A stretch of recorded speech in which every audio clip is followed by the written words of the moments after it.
ആലപ്പുഴ കഞ്ചാവ് കേസിൽ യു പ്രതിഭ MLAയുടെ മകൻ കനിവടക്കം 7 പേരെ ഒഴിവാക്കി എക്സൈസ് കുറ്റപത്രം സമർപ്പിച്ചു.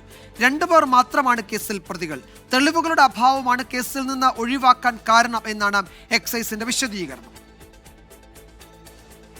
കനിവ് കഞ്ചാവ് വലിച്ചതിന് തെളിവില്ല. കഞ്ചാവ് ഉപയോഗിക്കുന്നത് എക്സൈസ് ഉദ്യോഗസ്ഥർ കണ്ടിട്ടില്ല. ശ്വാസത്തിൽ നിന്ന് കഞ്ചാവിന്റെ ഗന്ധം വന്നു എന്നത് മാത്രമാണ് കണ്ടെത്തിയത്.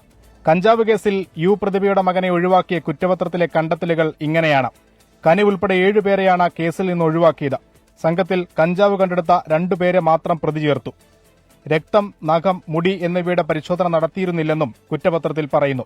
കനിവിനെ 9ാം പ്രതിയായി ആദ്യം എഫ്ഐആർ രജിസ്റ്റർ ചെയ്ത കേസിലാണ് 7 പേരെ ഒഴിവാക്കിയുള്ള കുറ്റപത്രം കോടതിയിൽ സമർപ്പിച്ചത്. കഴിഞ്ഞ ഡിസംബർ 28-നാണ് ആലപ്പുഴ തകഴിയിൽ നിന്ന് കനിവ് ഉൾപ്പെടെ 9 പേരെ കഞ്ചാവുമായി എക്സൈസ് പിടികൂടിയത്. കഞ്ചാവ് കൈവശം വെച്ചതിനും പൊതുസ്ഥലത്ത് ഉപയോഗിച്ചതിനുമായിരുന്നു കേസ്. അമ്പലപ്പുഴ കോടതിയിലാണ് കുറ്റപത്രം സമർപ്പിച്ചത്. 24 ആലപ്പുഴ.